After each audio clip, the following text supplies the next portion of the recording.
اللہ سے قربت کے لیے خاص ہے رمضان، ہر صاحب ایمان کی میراث ہے رمضان، مومن ہے تو ہر پل کو قوت سے گزارے، اخلاص ہے ایثار ہے احساس ہے رمضان۔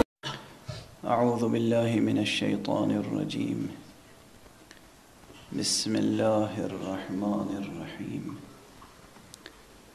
الحمد للہ رب العالمین، والصلاة والسلام علی اشرف الخلائق اجمعین، سیدنا و سید الاولین والآخرین، حبیبنا و حبیب الہ العالمین، امام المرسلین و خاتم النبیین، ابی القاسم المصطفى محمد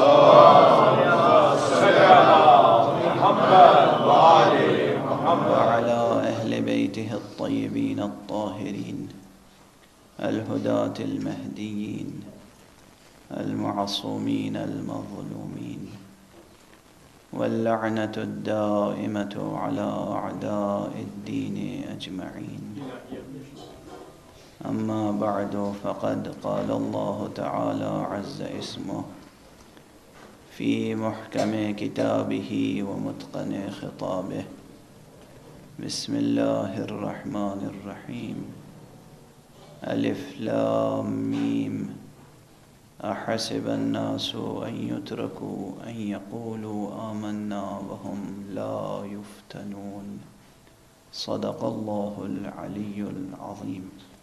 اللهم صل على محمد وآل محمد۔ قرآن مجید کے کسی طالب علم کے لیے اگر اس کے اندر طالب علمی کا صحیح ذوق ہے تو بڑا مشکل ہوتا ہے کہ کسی آیت سے سرسری طور پہ گزر جائے، اس لیے کہ یہ کلام ایسا ہے کہ جو قلب کو اور ذہن کو جذب کر لیتا ہے۔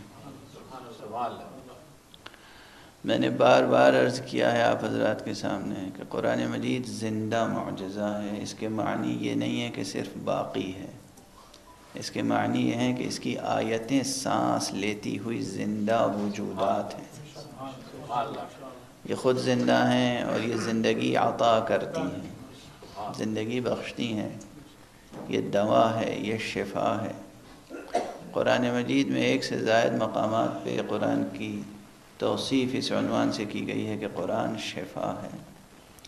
سورہ مبارکہ بنی اسرائیل میں بھی ہے، سورہ اسراء میں کہ وَنُنَزِّلُ مِنَ الْقُرْآنِ مَا هُوَ شِفَاءٌ وَرَحْمَةٌ لِّلْمُؤْمِنِينَ، قرآن شفا ہے۔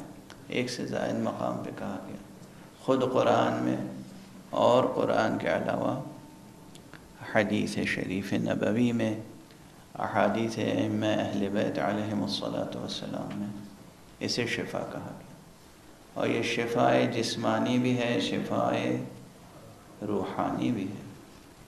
عمدتاً اصلاً اولاً بنیادی طور پر یہ شفاء روح ہے، روح کے امراض کو دور کرتا ہے، جسم اس کا تابع ہے، جسم کے بھی امراض کو دور کرتا ہے۔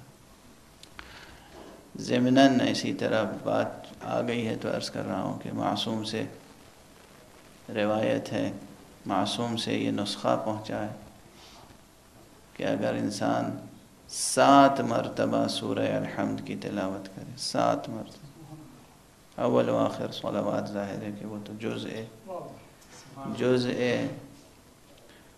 لا ينفک ہے، 7 مرتبہ سورہ مبارکہ حمد کی کوئی تلاوت کر کے اور دعا کرے کہ پروردگار میرے اندر جو روحانی بیماریاں ہوں، جو جسمانی بیماریاں ہوں، شرک، کفر، حسد، کینہ، بغض، طیش، غضب، شہوت، جو کچھ ہے اسے دور فرما، ہمارے جسم کے امراض کو بھی دور فرما۔ یہ معجزہ انسان دیکھے گا کہ اس کے ذہن میں، اس کے ضمیر میں، اس کے نفس میں، اس کی روح میں کس طرح انقلاب برپا ہوگا،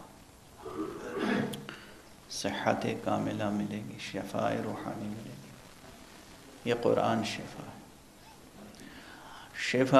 شفاء روحانی اور شفاء ذہنی کے معنی یہ ہیں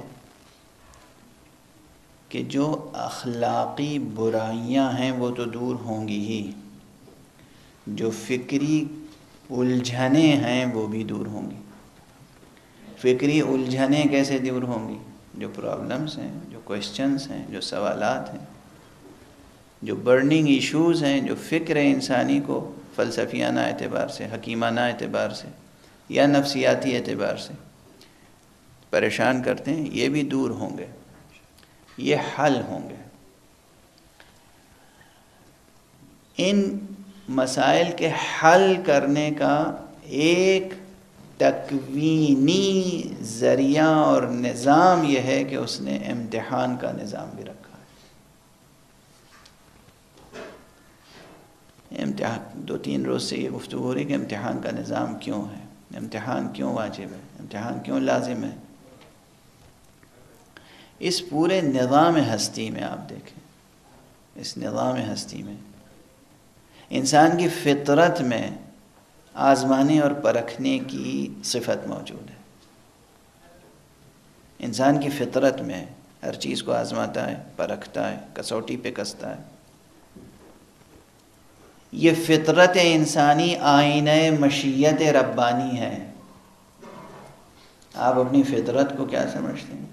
اگر یہ فطرت سلیمہ ہے، اگر یہ فطرت بگڑ نہیں گئی ہے، اگر یہ فطرت اولیہ پر ہے، فطرت سلیمہ ہے، اگر مسخ نہیں ہو گیا ہے انسان کا داخلی وجود، اگر اپنی اصلی حالت پر باقی ہے، تو فطرت انسانی پرتب مشیت ربانی ہے۔ یہ معمولی مسئلہ نہیں ہے۔ فطرت میں اگر یہ ہے کہ آزمایا جائے، اس کا مطلب مشیت میں یہ ہے کہ آزمایا جائے۔ اور مختلف عنوان سے حضرت امیر المومنین علی ابن ابی طالب علیہ السلام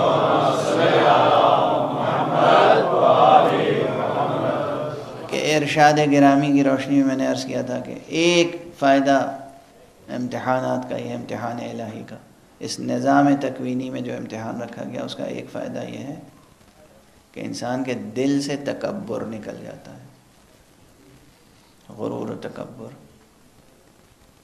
دوسرا فائدہ یہ ہے کہ انسان کا نفس بندگی کے لیے آمادہ ہو جاتا ہے۔ تیسرا فائدہ یہ ہے کہ اللہ کے فضل و کرم کے دروازے کھل جاتے ہیں۔ اس کو اور مثالوں سے اور تفصیل سے دیکھیں۔ اللہ سبحانہ، دوسری جو آیت ہے سورہ مبارکہ عنکبوت کی،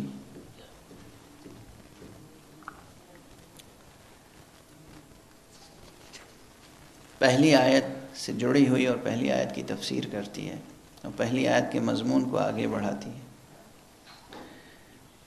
وَلَقَدْ فَتَنَّا الَّذِينَ مِن قَبْلِهِمْ فَلَيَعْلَمَنَّ اللَّهُ الَّذِينَ صَدَقُوا وَلَيَعْلَمَنَّ الْكَاذِبِينَ۔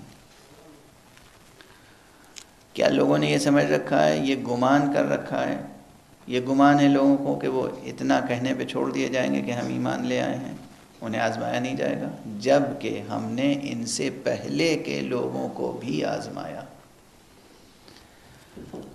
اور پہلے کے لوگوں کو آزمایا یہ ماضی کی داستان ہے، اور حال و مستقبل کی داستان یہ ہے کہ فَلَيَعْلَمَنَّ اللَّهُ الَّذِينَ صَدَقُوا، جو لوگ سچ بولنے والے ہیں اور جو لوگ جھوٹے ہیں، ان دونوں کو اللہ سبحانہ و تعالی ضرور پرکھے گا۔ جو سچ بولنے والے ہیں انہیں بھی پرکھے گا، جو جھوٹے ہیں انہیں بھی پرکھے گا۔ اب ذرا معمہ حل کیجئے۔ اللہ سبحانہ و تعالیٰ کو علم ہے ہر چیز کا، یہ تو پہلے سے معلوم ہے۔ جب اللہ کے اولیاء اتنا علم رکھتے ہیں، پیغمبر اکرم صلی اللہ علیہ وسلم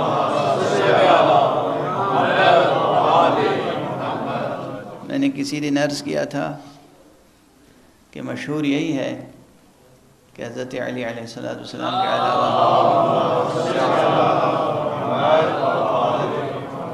کسی نے سلونی نہیں کہا،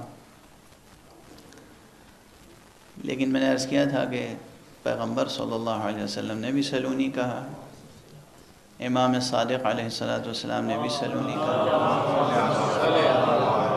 اور ان چہاردہ معصومین میں سے ہر ایک صاحب منبر سلونی تھا، چاہے اس نے کہا ہو یا نہ کہا ہو۔ چنانچہ وہ روایت جس میں ہے کہ پیغمبر صلی اللہ علیہ وآلہ وسلم نے ایک مرتبہ منبر پہ فرمایا کہ پوچھو مجھ سے، پوچھو جو چاہو پوچھو، میں تمہاری نسلوں سے بھی واقف ہوں۔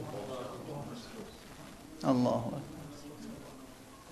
ایک شخص کھڑا ہوا اور اس نے کہا کہ میرے بارے میں بتائیے، تو آپ نے فرمایا بیٹھ جا، ورنہ اگر بتا دوں گا تو رسوا ہو جائے گا۔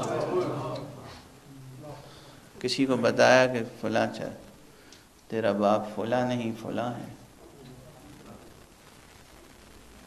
دو ایک سوالات ہیں، وہ آپ جانتے ہیں میرا مزاج کہ میں روایات کو تفصیل سے عرض نہیں کرتا، اشارہ کر دیتا ہوں۔ جو طالب علم ہیں وہ جائیں تحقیق کریں، جستجو کریں، البتہ حوالہ دیتا ہوں اطمینان و جستجو کے بعد۔ تو حضور نے سلونی فرمایا اور حضور نے سوال کرنے والوں کا جواب بھی دیا۔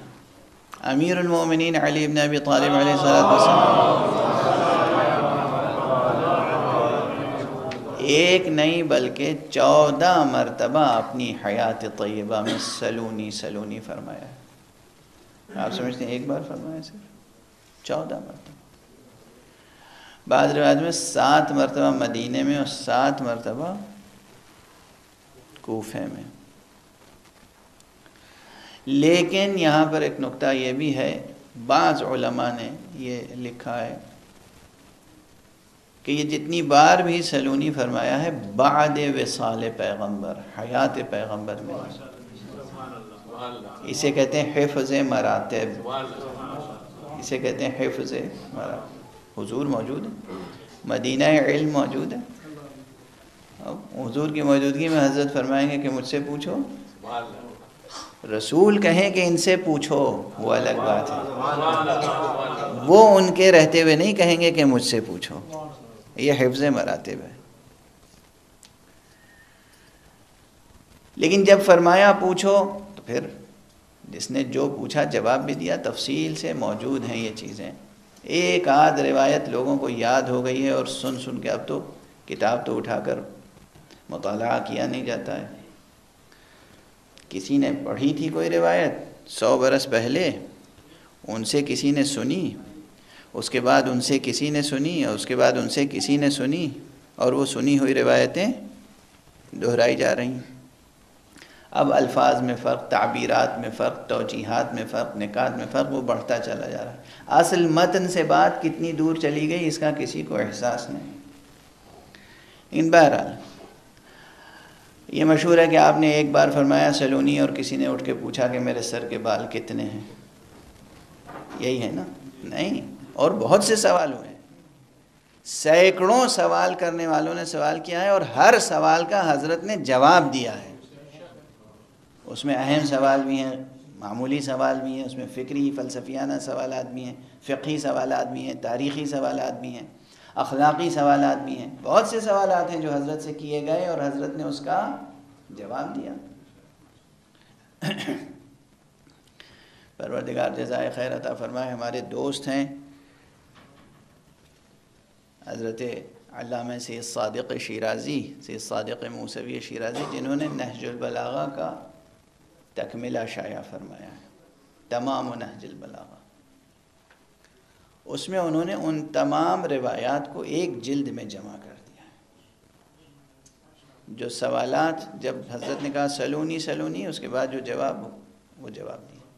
خیر، اس میں علمی سوالات بھی ہیں، سائنسی سوالات بھی ہیں، فلسفیانہ سوالات بھی ہیں، دینی ہیں، اخلاقی ہیں، معاشرتی ہیں، سب ہر طرح کے سوالات ہیں۔ مشہور روایت جو آپ حضرات سنتے رہتے ہیں کہ میدان جنگ میں بھی امیر المومنین علیہ الصلاۃ والسلام جب شمشیر زنی فرماتے تھے میدان جہاد میں، اس وقت شمشیر زنی کرتے ہوئے بھی آپ لحاظ فرماتے تھے کہ کس کی نسل میں مومن پیدا ہونے والا ہے، اور اگر کوئی مومن پیدا ہونے والا ہوتا تھا تو اسے رہا فرما دیتے تھے۔ یہ علم کا مظہر، جب یہ علم اولیاء اللہ سے، نبی سے، امام سے، ولی سے ظاہر ہو رہا ہے تو خود اللہ کے علم کا عالم کیا ہوگا؟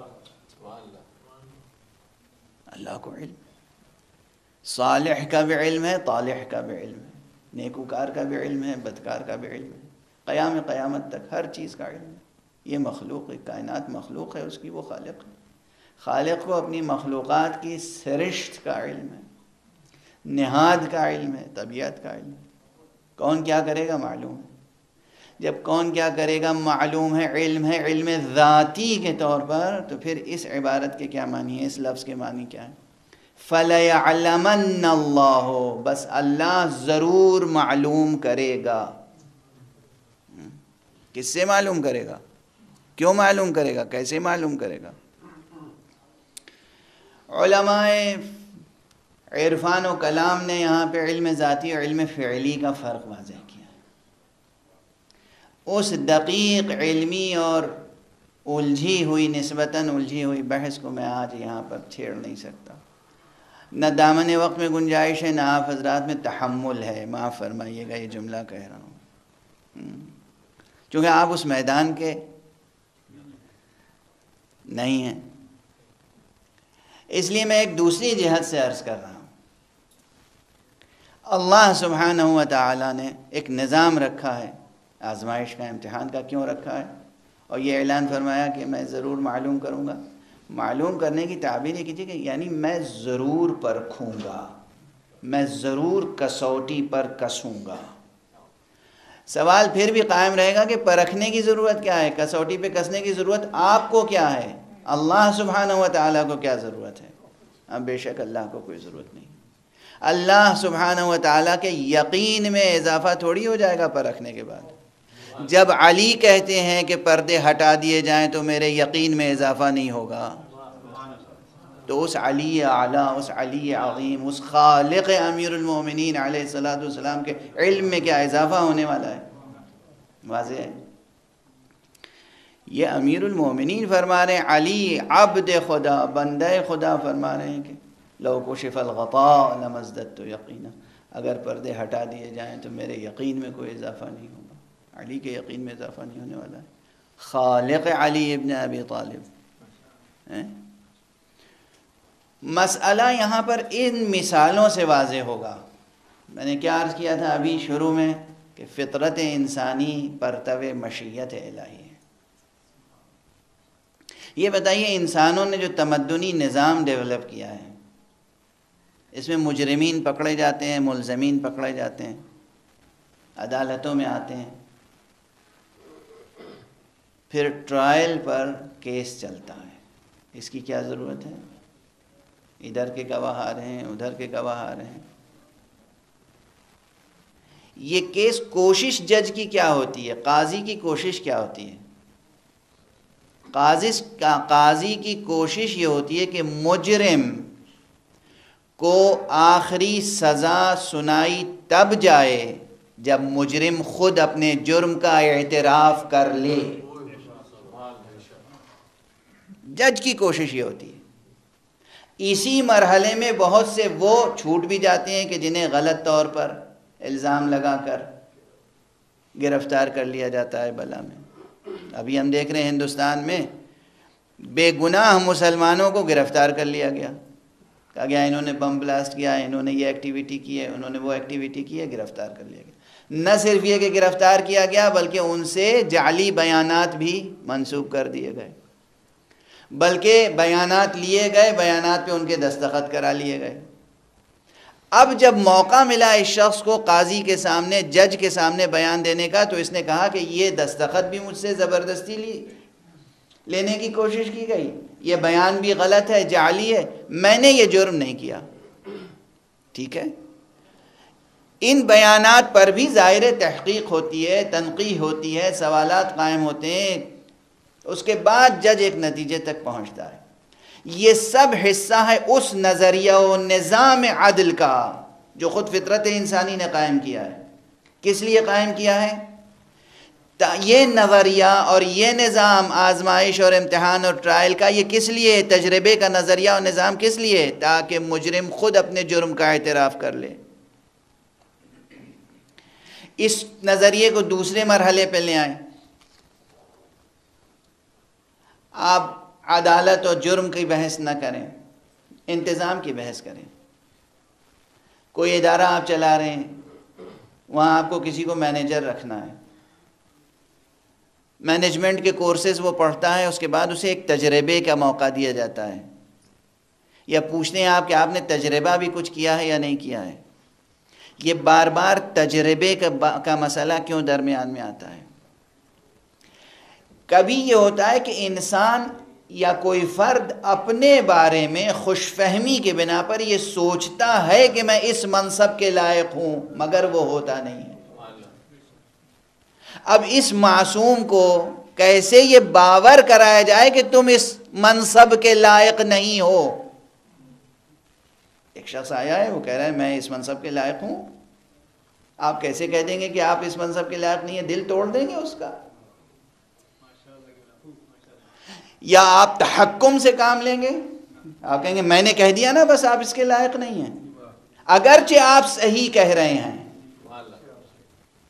مگر یہ صحیح بات کہنے سے پہلے بھی آپ چاہیں گے کہ کم سے کم اس کی ذات پر اس کی اپنی حقیقت منکشف ہو جائے۔ اس کی مثال ہمیں دنیا میں نہیں ملائے اعلیٰ میں ملتی ہے۔ اللہ سبحانہ و تعالیٰ کو آدم کی صلاحیت کا بھی علم تھا، فرشتوں کی بھی صلاحیت کا علم تھا۔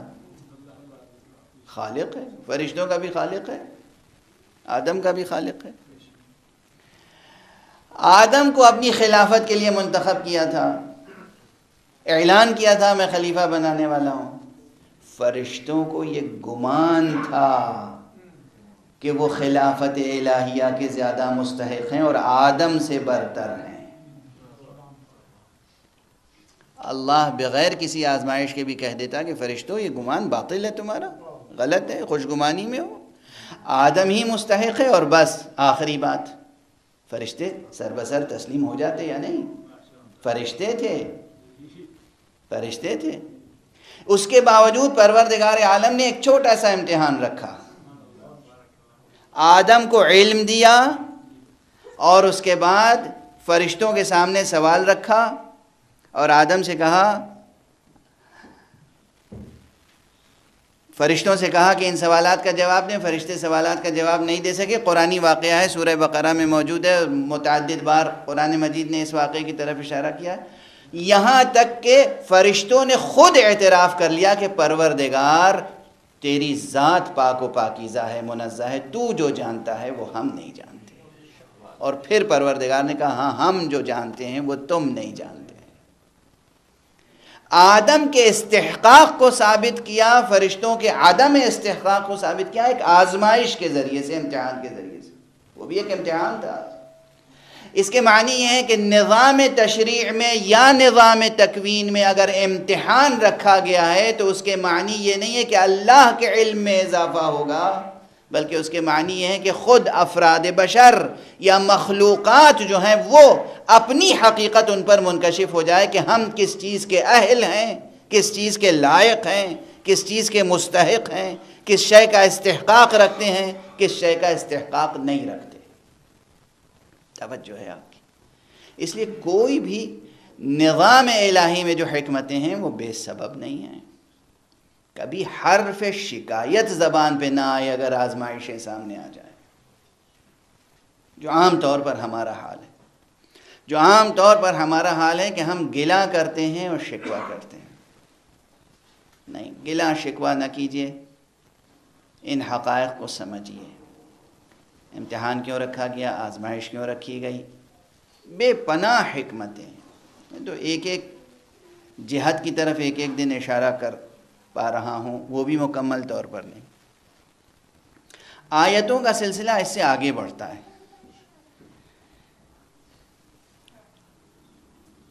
اب یہ جو 2 آیتیں ہیں یہ عجیب و غریب انداز کی ہیں. من کان یرجو لقاء اللہ فإن أجل اللہ لآت وهو السمیع العلیم ومن جاہد فإنما یجاہد لنفسہ ان اللہ لغنی عن العالمین. کیا یہ دونوں آیتوں کا ربط پہلی دونوں آیتوں سے نہیں ہے؟ مجھے اس وقت نام یاد نہیں آ رہا ہے، لیکن کسی مغربی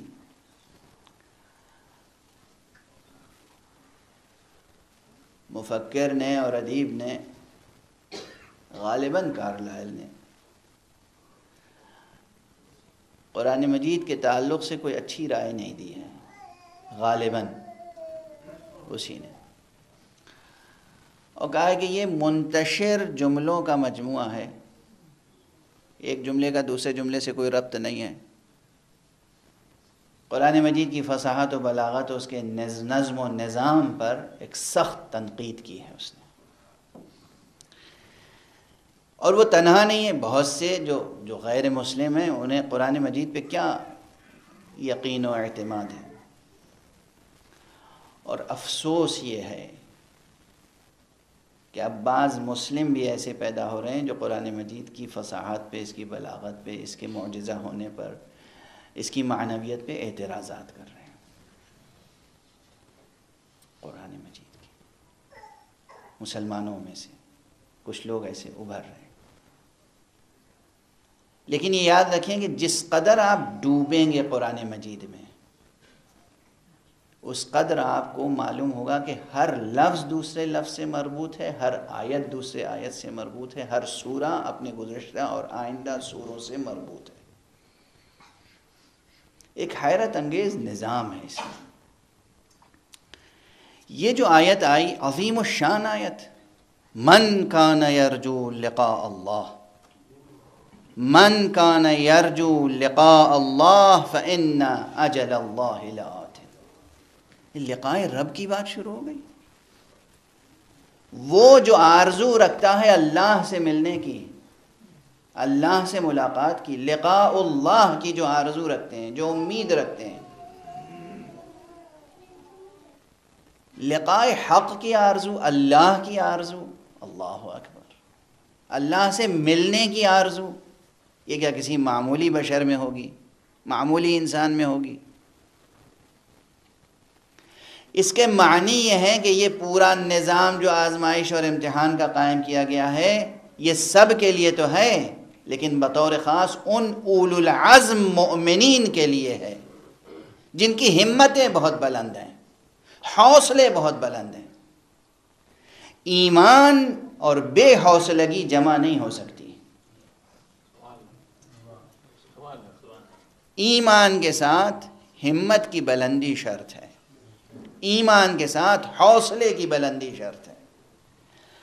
کم ہمت اور بے حوصلہ شخص اچھا مومن نہیں ہو سکتا. معاف کیجیے گا، نوٹ کر لیجیے گا، لے جا کے اپنی ڈائری میں، اور پھر اپنا جائزہ لیجیے گا. اولو العزمی کتنی ہے آپ میں، آپ کے ارادے کتنے مضبوط ہیں، آپ کی ہمت کتنی بلند ہے، آپ میں حوصلہ کتنا ہے، اولو العزمی کتنی ہے. جب تک یہ چیزیں نہیں ہوں گی کمال ایمان کے درجوں تک نہیں پہنچ سکتے. خواب است و خیال است و محال است و جنون. ایمان کے معنی ہی یہ ہیں با ایمان ہونا، یعنی اولو العزم ہونا. اور عزم بھی کس کا؟ دنیا تسخیر کر لینے کا عزم نہیں، آخرت تسخیر کر لینے کا عزم نہیں، اللہ کو اپنا لینے کا عزم. اللہ اکبر. اس سے کم کا سودا نہ ہو نظر میں. بس ہم نے کہہ دیا، آپ نے سن لیا، سبحان اللہ کر لیا. اور برا نہ مانیے گا، سبحان اللہ بھی کس مری ہوئی آواز سے کیا ہے.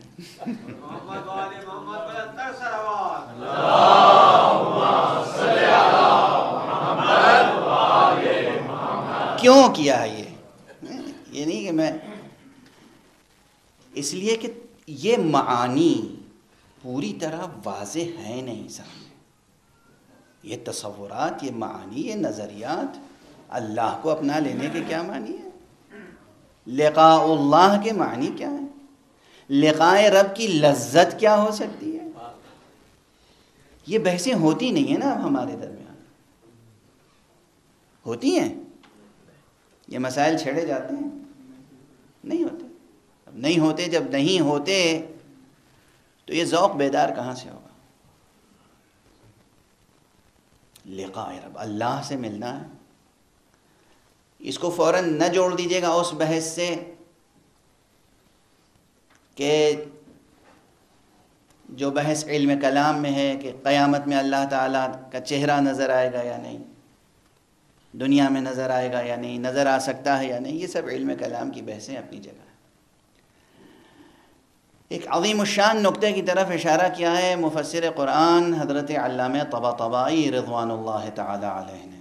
علامہ محمد حسین طباطبائی صاحب تفسیر المیزان اسی مقام پر.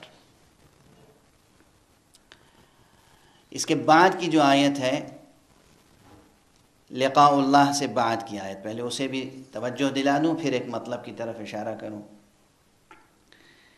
من کان یرجو لقاء اللہ فإن اجل اللہ لآت وہو السمیع العلیم.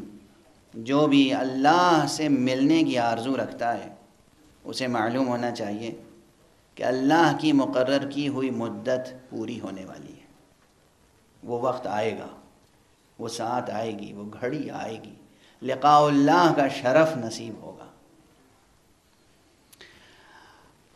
جو مناجاتیں ہماری زبانوں تک آ جاتی ہیں وہ ان کا بھی سننے والا ہے، جو آرزویں ہمارے دل میں مچلتی ہیں وہ ان کا بھی جاننے والا ہے. اسی لیے لفظ یہاں دو آئے، وَهُوَ السَّمِيعُ الْعَلِيمُ. اس کے فوراً بعد وَمَنْ جَاهَدَ فَإِنَّمَا يُجَاهِدُ لِنَفْسِهِ. اور جس نے بھی مجاہدہ کیا بس اس نے اپنے نفس کے لیے مجاہدہ کیا ہے.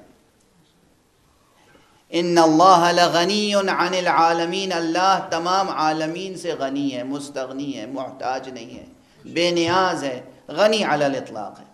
اللہ اس کا محتاج نہیں ہے کہ ہم اس کے لیے محنت و مزدوری کریں. ہم جو کچھ بھی محنت و مزدوری کر رہے ہیں اپنے لیے کر رہے ہیں.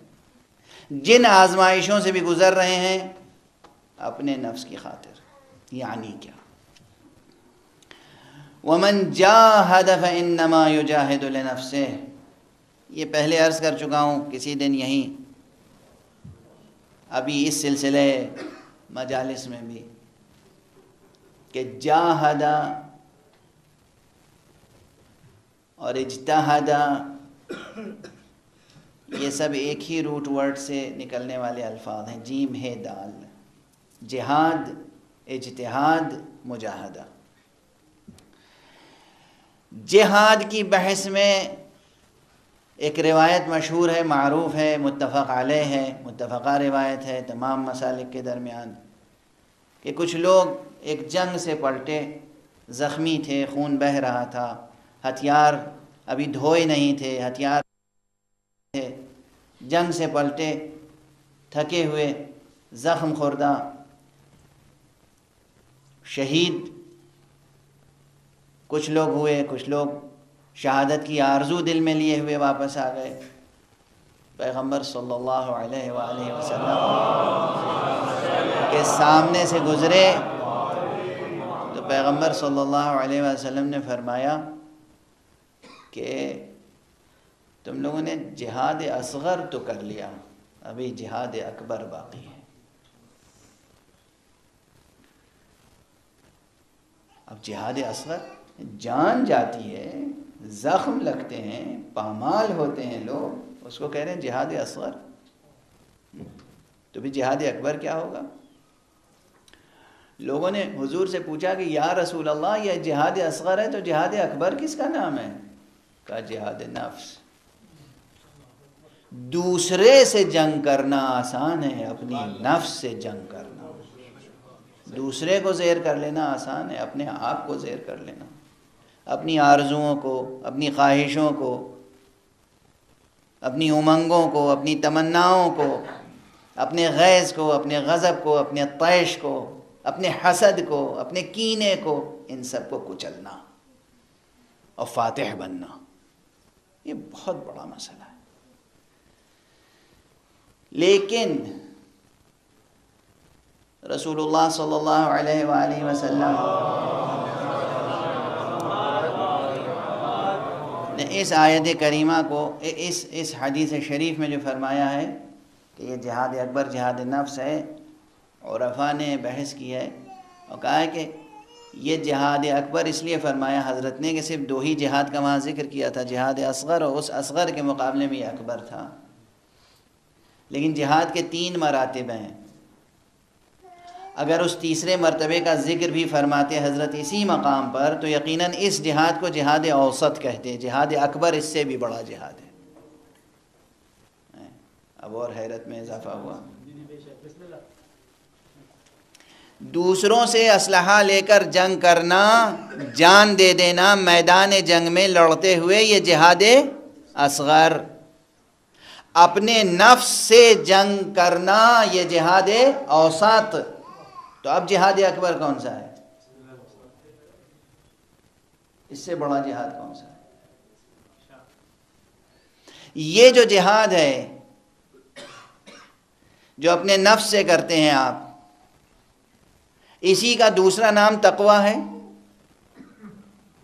قرآن مجید نے کہا ہے کہ تزودوا فإن خیر الزاد التقویٰ، تم اپنے لیے زاد راہ فراہم کرو، توشہ راہ فراہم کرو، اس لیے کہ بہترین زاد اور بہترین توشہ تقویٰ ہے۔ سفر میں جو لے جاتے ہیں ساتھ میں زاد راہ، وہ تقویٰ ہے، یعنی تقویٰ زاد راہ ہے، راہ کسی مقصد و منزل تک پہنچاتی ہے، اور مقصد پر پہنچنے کے بعد بھی مقصود کچھ اور ہوتا ہے۔ توجہ ہے؟ آپ یہاں سے چلیں مشہد مقدس کے لیے، زیارت کے لیے تشریف لے جائیں، کربلا کے لیے جائیں، نجف کے لیے جائیں، تو آپ اپنے ساتھ کچھ زاد راہ لے جائیں گے۔ ہم کہیں بھائی وہاں موسم ایسا ہے، مثلا گرمی کا موسم ہے یا سردی کا موسم ہے، موسم کی مناسبت سے لباس ساتھ میں رکھ لیجئے، غذا ساتھ میں رکھ لیجئے، وہاں چیزیں مہنگی ہیں، یہاں سے اپنے ساتھ لے جائیے کھانے پینے کی چیزیں۔ یہ سب کیا ہے؟ زاد راہ۔ ایک ہے زاد راہ، ایک ہے راہ جو طے کریں گے۔ مقصد کیا ہے؟ کربلا۔ کربلا پہنچنے کے بعد مقصود کیا ہے؟ حسین۔ ٹھیک ہے نا؟ نجف گئے، راہ طے کی، مقصد کیا ہے نجف، مقصود کیا ہے علی۔ مدینے گئے، مقصد کیا ہے مدینہ، مقصود کیا ہے محمد صلی اللہ علیہ وآلہ وسلم۔ توجہ ہے آپ کی؟ تقویٰ اور نفس کی تربیت یہ خود زاد راہ ہے، تو پھر راہ کیا ہے اور مقصد کیا ہے اور مقصود کیا ہے؟ سامنے کی بات ہے یا نہیں؟ مقصود ذات حق سبحانہ و تعالی ہے، وہ ہے مقصود، گوہر مقصود اللہ کی ذات ہے۔ جب تک یہ شعور بیدار نہیں ہوگا اس وقت تک سارے اعمال کیفیت سے خالی رہیں گے، لذت سے خالی رہیں گے۔ اللہ مقصود ہے، اللہ مقصود ہے، اور جب اللہ مقصود ہے، جب اس لذت سے آشنا ہو جائیں، بس 2-3 فقرے عرض کروں گا کافی۔ ایک صلوات پڑھ دیجئے محمد۔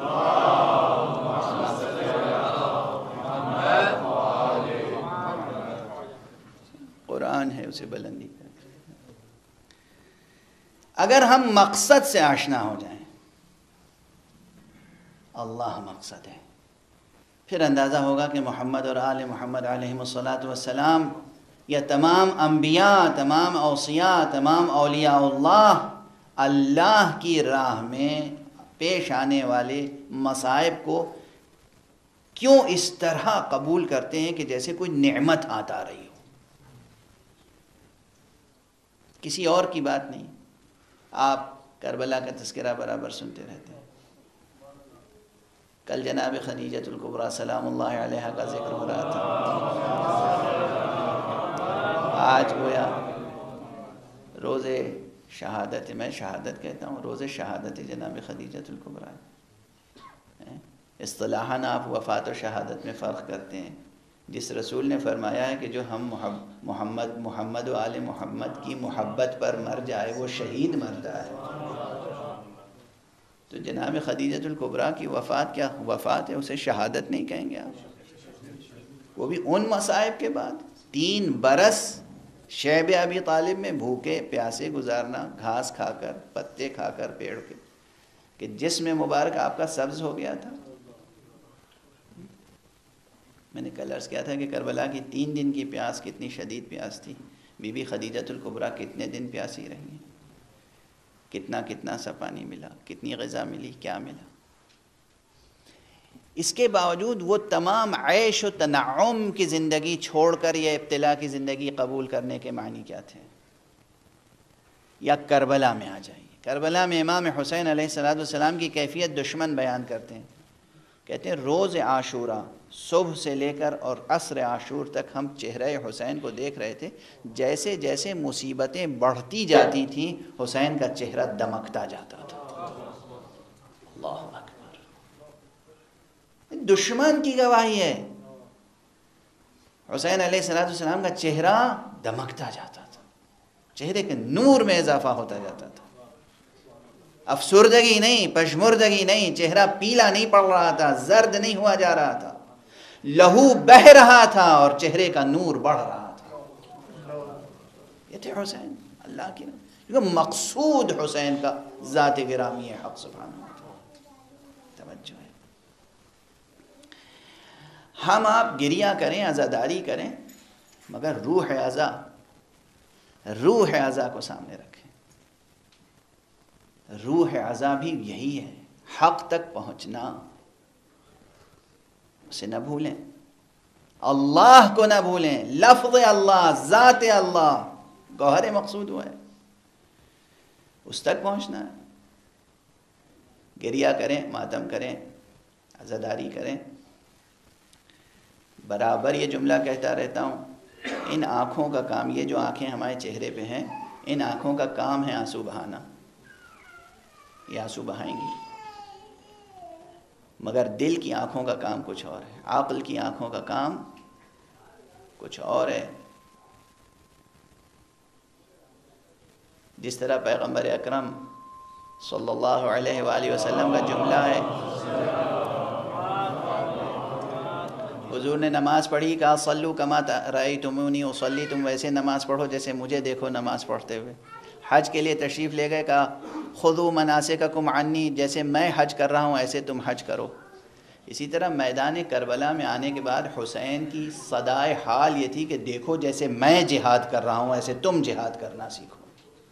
دیکھو میں جیسے اللہ کی بندگی کر رہا ہوں ایسے تم اللہ کی بندگی کرنا سیکھو. دیکھو جیسے میں تلوار کے سائے میں نماز پڑھ رہا ہوں ایسے تم نماز پڑھنا سیکھو. دیکھو جس طرح میں اذان دے رہا ہوں تم اذان دینا سیکھو. جس طرح میں تمام مصیبتوں کو برداشت کر کے حق کے لیے آگے بڑھ رہا ہوں ایسے تم آگے بڑھنا سیکھو. یہ تھی صدائے حال حضرت سید الشہداء علیہ السلام. پروردگار ہمیں اور آپ کو سب کو توفیق عطا فرمائے کہ ہم اپنے معصومین کی سیرت، ان کے فضائل اور مصائب سب سے عبرتیں حاصل کر سکیں. پروردگار ہمیں ہمارے امام زمانہ کا وفادار بنا دے. پروردگار امام زمانہ کو جلد اذن ظہور عطا فرما اور ہمیں ان کے قدموں میں اپنی جانوں کو نثار کرنے کی توفیق عطا فرما. بسم اللہ الرحمن الرحیم. اللہم کن لولیک الحجۃ ابن الحسن صلواتک علیہ